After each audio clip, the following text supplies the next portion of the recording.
Yes, Ethan, we're actually definitely looking ahead for Friday.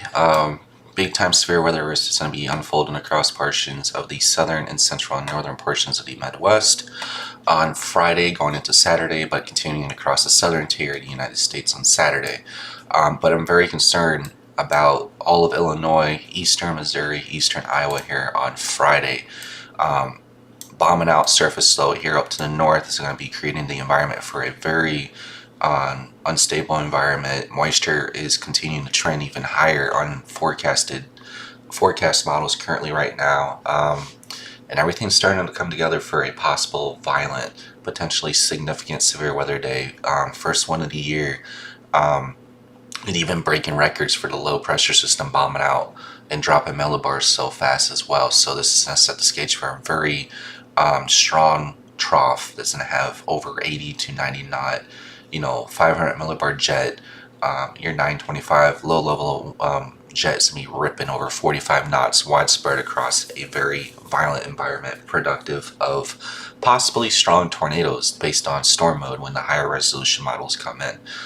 So not to scare you guys, but this is, it's been very consistent this far out, and I haven't said anything till finally the SPC puts something out, but it's still far out, and the SPC is very confident now that there is severe weather to be happening Friday. So here's the day 6 severe weather probability here for significant severe weather here unfolding.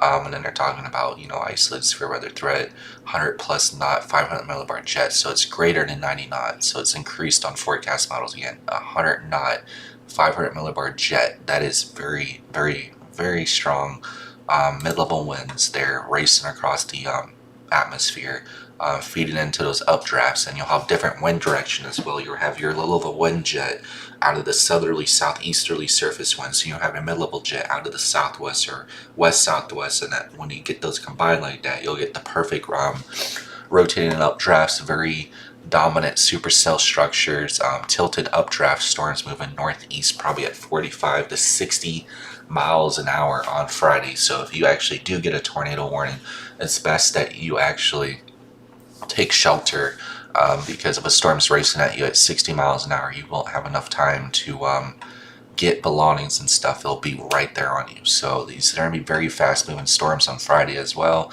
based on how strong that low level jet is. But I do expect this slight risk to be curved more back like this across Iowa and kind of be like this. So I do expect an expansion in the low pressure system there. And the reason is because there could be a cold core tornado threat all the way on the north side of the low and also across the northeast side of the low, where dew points could be more shallow, like in the lower to mid 50s. But how strong the low level wind jet is, how strong those easterly winds there on the quad stationary, or no, the quad boundary up there, there could be the chances to be some cold core tornadoes there, very photogenic across portions of northern Iowa on Friday. But probably more details, more certain as we get into closer to the event. And the placement of the low is the most important thing as well. But I mean, the greatest area for tornadoes, I feel like, in the warm sector is going to be right here, based on what I'm seeing. Because you have the strongest southeasterly surface winds, because the surface winds will start turning southeasterly as you get closer to the low, because the moisture is going to be wrapping just like this around, almost completely around the low. So as you get closer, further north, your winds switch from southeast or southerly surface winds like this, and you go further north, you start getting more southeasterly surface winds as you go further north. And you do want southeasterly or easterly surface winds on Friday, because it's only going to increase your chances for low level spin at the lowest parts of the surface. So your 925 up to 750 millibar winds there. You do want those turning in height. And as you get higher in the atmosphere, those winds start to switch out of the west, southwest, and westerly. That's how you get your rotating supercells. So it's very important to actually watch this and see how this does actually continue to look throughout the week. But expect temperatures that gradually start increasing warmth as we get into midweek as well. Even going into Friday, I think we'll be looking at 70 to almost 80 degree temperatures here across a wide portion of Illinois. So let's go ahead and jump into some details here and kind of overlook some things, because I haven't really looked at a lot of the forecast models obviously yet. But I mean, we can continue to look at them. Everything's going to continue to change over the next couple of days, obviously. Let's go ahead and check out our old friend GFS here.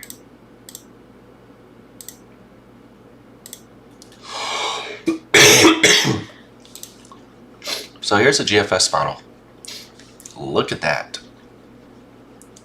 Showing a very violent area here on Friday. The GFS is showing temperatures widespread across Illinois in the mid to upper 70s in some locations across Illinois on Friday. This is what the Friday temperatures on the GFS with the severe weather happening on Friday is going to look like. It's going to be very warm. The environment is setting the stage for severe weather. Here's our dew points on the GFS model. Continue to trend higher.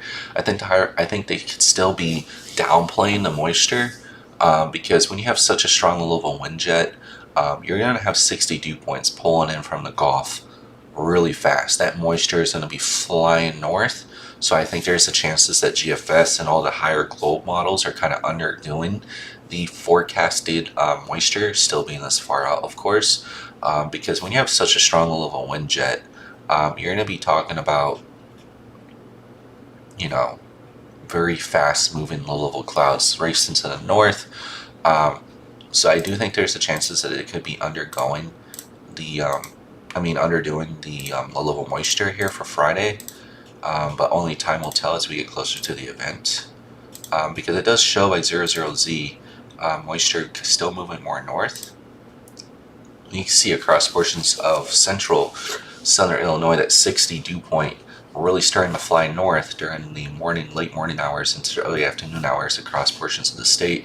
Upper 50 dew points will still get the job done, but I do think it's still underplaying moisture. I think we'll get 60 dew points all the way to the Wisconsin-Illinois border, and even possibly wrapping towards eastern Iowa closer to the low. Look at how strong our 925 millibar winds are. You got 45 plus knot to 50 plus knot across a widespread area. This is more than efficient for a low level wind shear.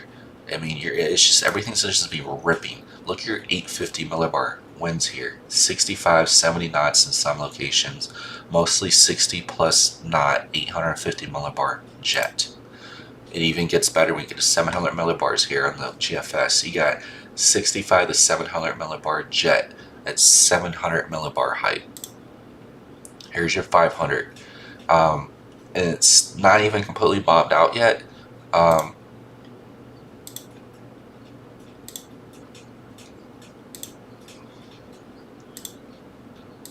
I think it bombs out around 18 or 21 Z.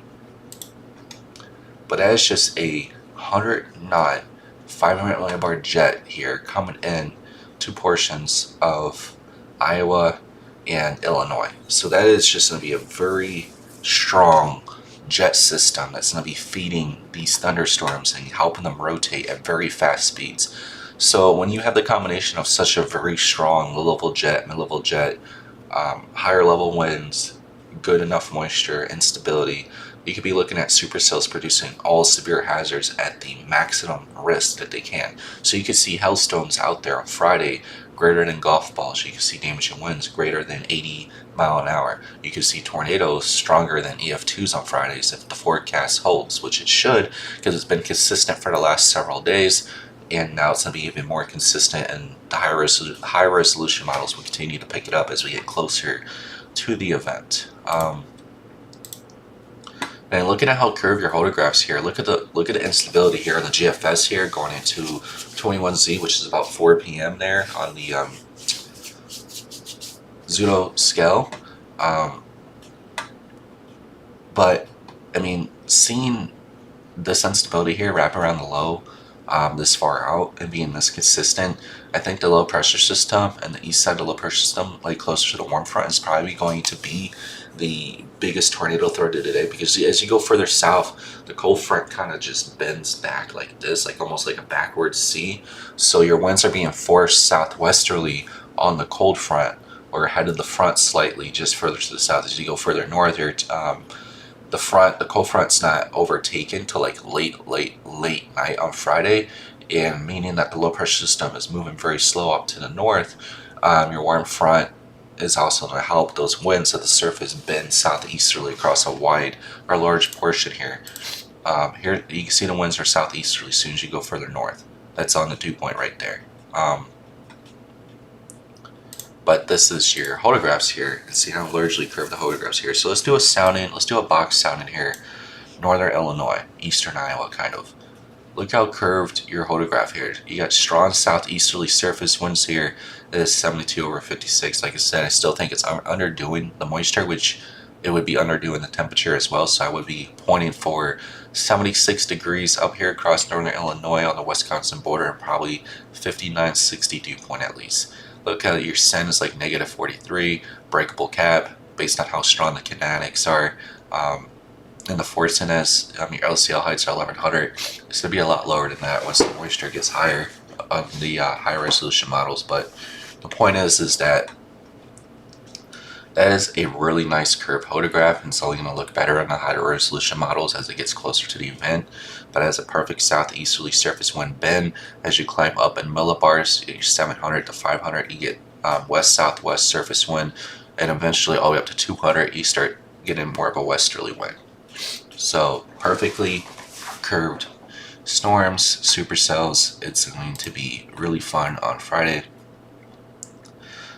for storm chasers, but obviously not for the people that are be affected, because obviously there's a lot of populated areas across portions of Illinois, eastern Missouri, eastern Iowa. So this could be a widespread first time of the year significant severe weather outbreak. That's what we're looking at here on Friday. Everything's been holding for the last several days. I haven't posted anything until the SPC finally put out a day 6 today. So it's really starting to trend there. The only bust scenario I do see here for Friday is if the moisture doesn't make it this far north, which does limit surface-based storms. But how strong this low-level jet is, and how strong the forcing is coming in, and the bombing out low, and how much instability and sunlight we get during the day, that's going to be enough to break cap. That's going to be enough to get the moisture all the way up to the Wisconsin-Illinois border, which I do think there's going to be 60 dew points up there. So I do think everything's going to come together for a significant severe weather threat across portions of Illinois, Iowa, southern Wisconsin, eastern Missouri. Because the reason why I'm, interested in this area here, especially on the box, is because we're going to be seeing southeasterly surface winds as you climb closer to the warm front and on the east side of the low. So look how large this box sounding is here. And look, he still has some really nicely curved hodograph here. That is a perfect hodograph for this far out on the GFS. Not complaining there. So we do have a very strong system on our hand Friday. I really hope, obviously, we don't be having a high in event as we did last year at the beginning of the year when we had that high risk across portions of eastern Iowa, western Illinois, because the chances are if we do have a higher in event, obviously we're gonna have property damage and stuff like that, and small towns, bigger cities, stuff like that, because it's gonna be a widespread severe weather event on Friday. So just want to give you guys a heads up and probably give you more later updates as we get closer to Wednesday or Thursday when we're on the higher resolution models. But other than that, stay tuned, be safe, and more updates to come.